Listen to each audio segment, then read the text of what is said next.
Yo la famille, un but partout entre Toulouse et le Paris Saint-Germain. C'est la deuxième fois que je tourne ce débrief, la famille. Donc rien que pour ça, mettez un maximum de pouces bleus, abonnez-vous et commentez. Il y avait un petit bug de micro, donc voilà, pour la qualité, je vous refais la vidéo. On est donc parti directement pour débriefer ce match. Un but partout donc entre Toulouse et le Paris Saint-Germain. Résultat forcément décevant. Deux matchs nuls pour le PSG de Luis Enrique en Ligue 1. On est donc seulement à 2 points en Ligue 1. On est donc, je vous ai mis le classement juste à titre informatif, forcément. Le classement au bout de 2 journées, ça veut forcément rien dire, la famille. Mais donc, on est donc 8e. Voilà, on est derrière beaucoup d'équipes. Rien d'alarmant. Moi, je suis pas stressé ou quoi que ce soit par ces matchs nuls. De toute façon, on va débriefer ça. On a beaucoup de choses à dire, la famille. Mais il ne faut pas commencer à tomber, on va dire, dans l'extrême, à dire que le PSG de Luis Enrique est nul, à dire qu'on ne va pas être champion de France. Moi, je reste de l'avis, toujours le même avis que je dis depuis le début, même avant le mercato. Nous serons champions de France à la fin de la saison. Restons calmes, les amis, restons calmes et débriefons ce match quand même. Alors, la compo du Paris Saint-Germain et de Toulouse, donc côté PSG, on avait Donnarumma dans les cages forcément, et Hernandez, Skriniar, Marquinhos dans une sorte de défense à 3 hybride. Hakimi qui a été très bon, on va en reparler, il a provoqué un penalty. Zaïre Emery, Ugarte, Fabien Ruiz, Kangin Gonzalo Ramos, Vitinha. Je ne vais pas commenter, on va dire, le match de chacun des joueurs. On va en parler à la fin dans les tops et dans les flops. Et on parlera un petit peu de ceux qui ont été bons et ceux qui n'ont pas été bons. La compo, vous l'avez vu, il manquait 2 joueurs, Kylian Mbappé et Ousmane Dembélé. Ça m'a surpris, on va dire que la composition de Luis Enrique m'a surpris. Je pensais qu'ils avaient commencé titulaires sur les ailes, Mbappé à gauche, Dembélé à droite. Et bah, malheureusement pour eux, ils ont dû regarder la première mi-temps, comme je vous le mets à l'écran. Ils ont dû regarder la première mi-temps sur le banc, regarder leur partenaire disputer cette première mi-temps face à Toulouse. Qu'est-ce qui s'est passé dans cette première mi-temps? Le fait majeur côté PSG, c'est cette action ratée de Gonzalo Ramos sur une passe en retrait d'Achraf Hakimi. Voilà, Gonzalo Ramos, on peut en parler plus tard dans les tops et dans les flops, mais moi j'ai bien aimé son match. Je l'ai trouvé très disponible, surtout en seconde mi-temps. J'ai adoré son jeu dos au but. Mais malheureusement, s'il mettait ce but, ça aurait changé le match et on repartait sûrement à 99%, on repartait avec les 3 points à la maison. Donc voilà, c'est un vrai numéro 9. On s'attendait à ce qu'il marque ce genre de but. Malheureusement, ça n'a pas été le cas. On espère qu'il débloquera son compteur la semaine prochaine face à Lens. Qu'est-ce que je vous ai mis là pour la mi-temps? Je vous ai mis la déclaration de Vitinha pour Canal Plus Foot. Donc on repart à la mi-temps à 0-0. Mais pourquoi je vous ai mis cette déclaration? Parce que je la trouve très juste, on va dire, dans l'analyse. Et c'est rare d'avoir des joueurs qui sortent d'un match comme ça ou d'une mi-temps, qui sont encore essoufflés, qui arrivent à avoir une analyse aussi juste. On ne peut pas se relâcher, on contrôle le match, mais ça ne suffit pas. On doit créer des occasions et apporter plus de dynamisme dès le début de la deuxième mi-temps. J'ai trouvé ça très juste dans le sens où je trouvais vraiment que ça manquait de créativité, un petit peu comme la semaine dernière face à Lorient. Je pense que sur les 3 mi-temps, si tu compares Lorient et la première mi-temps face à Toulouse, c'est le même constat, ça manque de créativité, on va dire, ça manquait un petit peu de folie, ça manquait de passes en une touche, de prise de risque surtout. Ça manquait d'un Verratti ou d'un Neymar par exemple. Par exemple, hein, je vous cite ces joueurs juste par exemple, c'est pas du tout parce qu'ils sont en instance de départ ou même déjà partis. Donc qu'est-ce qui se passe à la 50e minute, retour des vestiaires, 5 minutes seulement que le match a repris. Luis Enrique lance on va dire les deux percuteurs sur les ailes. Ousmane Dembélé côté droit, Kylian Mbappé côté gauche, et ça change vraiment tout le match. Pourquoi? Parce que seulement quelques minutes après, Mbappé provoque un penalty qui au début n'est pas sifflé, mais la VAR intervient heureusement parce qu'il y avait vraiment penalty à 100%. Et Mbappé se fait justice lui-même et va célébrer avec les Ultras qui étaient donc dans le COP, qui ont fait le déplacement tout simplement jusqu'à Toulouse. Donc ok, c'est sûrement une célébration, un truc de communication, etc. Là, on voit, il célèbre vraiment, il saute par-dessus la rambarde, il va voir les supporters, il gueule avec eux. Donc voilà, ça, il se rachète un petit peu, il va dire qu'il rachète son image, il montre qu'il est impliqué dans le projet, etc. Donc voilà, ça reste de la communication, mais c'est quand même plaisir, je vais pas vous mentir, même si je sais que c'est la communication, même si je sais que c'est par rapport à son image, etc. Moi, quand je vois Mbappé rentrer, changer le match totalement, parce que dès son premier ballon, il change tout, il élimine un joueur, etc. Et que je le vois célébrer comme ça, même si je sais que c'est peut-être fake ou quoi, bah moi ça me fait kiffer, en vrai, je vais pas vous mentir. Je suis là pour être honnête, hein. Pour être honnête plutôt. Donc voilà, franchement, très belle rentrée de Kylian Mbappé. Ousmane Dembélé aussi, la famille. Ousmane Dembélé, je vous ai mis cette image où il glisse parce que ça représente un petit peu, on va dire, Ousmane Dembélé au global dans sa carrière. Il fait une action de folie où il élimine 2 ou 3 joueurs, crochet. Ousmane Dembélé, et il glisse, et il l'a dit en interview d'après-match, il a dit la prochaine fois je mettrai les vissés, parce que ça m'arrive souvent de glisser, et c'est vrai, là il manquait juste la finition. Je vous invite vraiment à aller voir cette action. Très belle action d'Ousmane Dembélé, il a fait vraiment beaucoup de différence sur son côté. J'ai beaucoup aimé la rentrée d'Ousmane Dembélé également, on en parlera plus tard aussi. Mais qu'est-ce qui se passe en fin de match? Malheureusement, ce match a été une histoire de penalty. Mbappé avait ouvert le score sur penalty et Abouklal va égaliser sur penalty également en prenant à contre-pied Gigi Donnarumma. Hakimi a donc provoqué ce penalty. Pour ceux qui ont joué au foot comme moi, on sait que c'est des penaltys qui se sifflent, mais on ne peut rien faire. Faut être vigilant quand tu cours derrière un attaquant, faut faire attention à ne pas lui marcher dessus. Mais là, il lui a marché sur la chaussure et comme le montre l'arbitre, il l'a dans les mains, la chaussure a volé. Donc voilà, ça montre bien qu'il y a eu contact, il lui a marché sur la chaussure.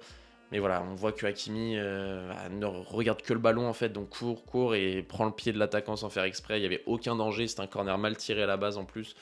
Donc c'est un penalty un peu bête, mais bon, peut-être que c'est un manque de lucidité aussi, vu que c'était la fin de match, etc.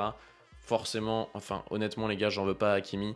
Ça peut arriver à tout le monde ce genre de truc, mais bon, je pense qu'il va retenir la leçon, parce que ça nous coûte quand même 2 points, ça nous coûte la victoire.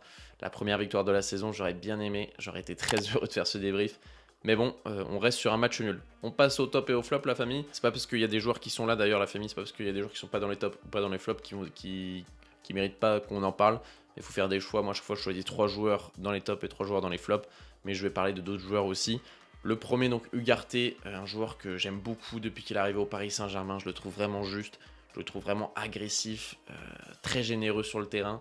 J'adore en fait la grinta qu'il a, on va dire, c'est un peu communicatif, c'est cette envie de récupérer le ballon, cette envie de bien faire.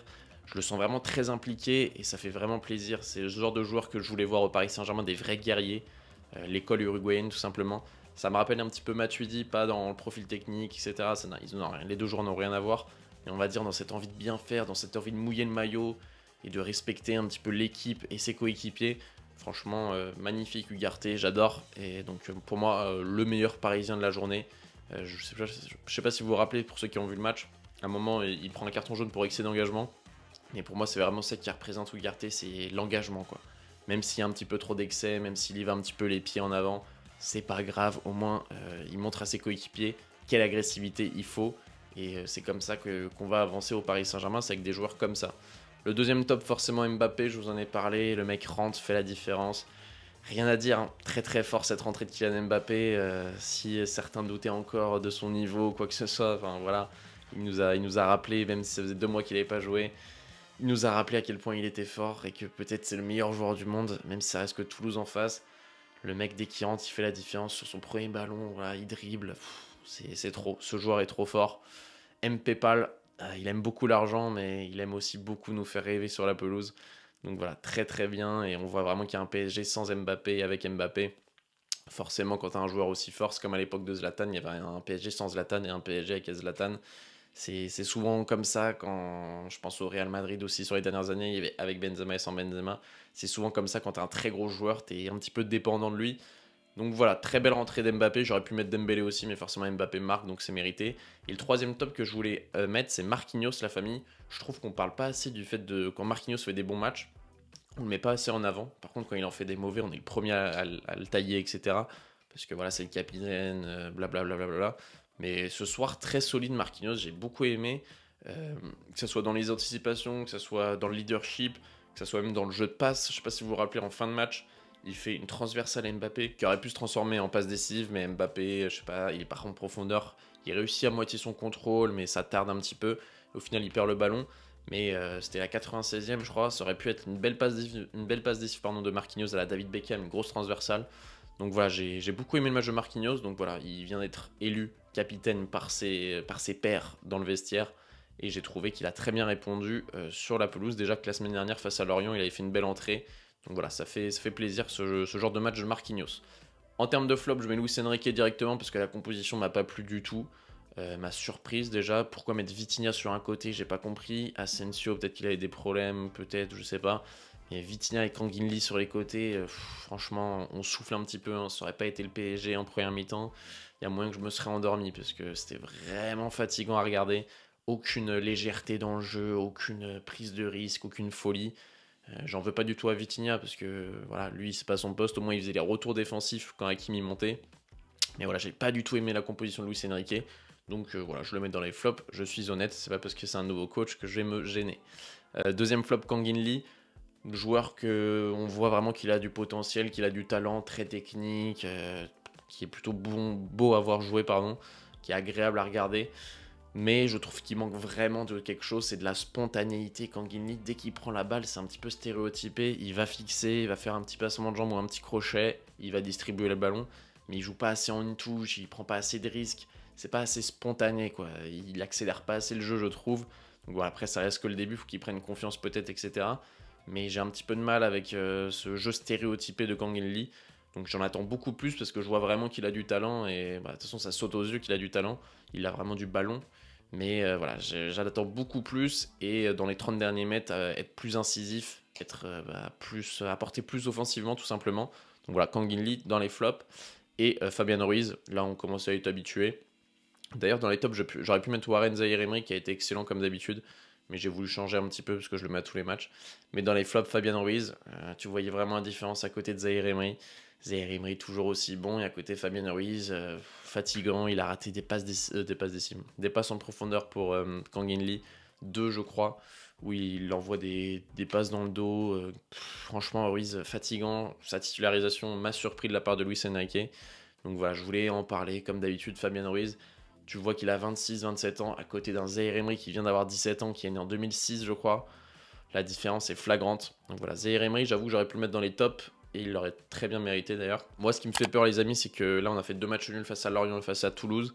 La semaine prochaine, on joue face à Lens. Malheureusement, je ne pourrais pas faire de débrief, je ne vais pas pouvoir regarder le match, ou au moins pas le regarder à fond, on va dire, parce que je serai dans un mariage, de mon cousin, si vous voulez tout savoir. Donc je regarderai peut-être le match de loin, je sais pas. Mais je ne pourrais pas le débriefer, je ne pourrais pas être, on va dire, 100% concentré, malheureusement, alors que c'est un match que j'adorerais voir. Donc c'est dommage. Et après, on va jouer Lyon.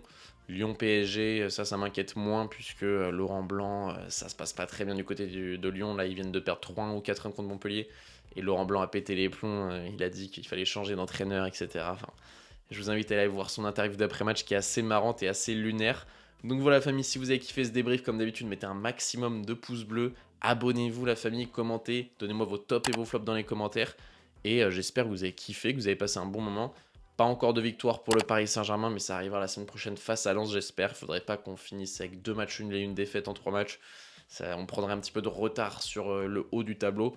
Donc voilà, famille, dites-moi un petit peu vos tops et vos flops dans les commentaires. J'espère que vous avez passé un bon moment. C'était BR10, bonne matinée, bonne journée, bonne soirée, bonne nuit. Peace.